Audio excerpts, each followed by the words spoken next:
Good afternoon. This is Government Affairs Director Bridget Omas here at Realtor Headquarters. Welcome to our legislative update.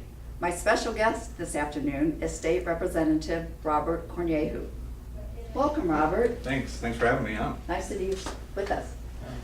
First of all, I want to thank you for your support in realtor issues and for being a realtor champion in homeownership. Yeah. So my first question I want to ask you is, what legislation should be of particular interest to the realtors and the homeowners that they serve? Yeah, I think over the years you've seen a lot of issues come up dealing with homeownership, as well as also a lot of legislation dealing with landlord-tenant relationships.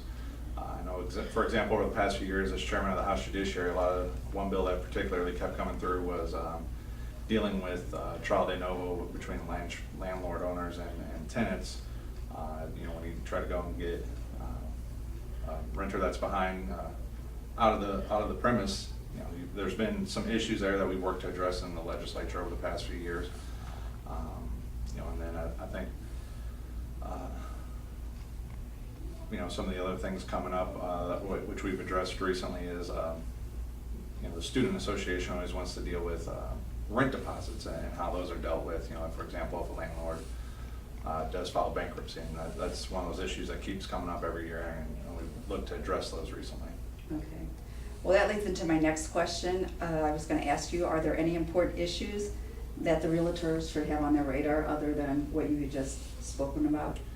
Yeah, I know the state realtors and the St. Charles County Realtor Board has also been very involved with the initiative petition that's going to be on the November election to deal with the sales tax and the sales tax on services provided. I know that's a big issue, so hopefully more information can get out there so people can make an informed decision on that, and hopefully the realtors can help people make an informed decision.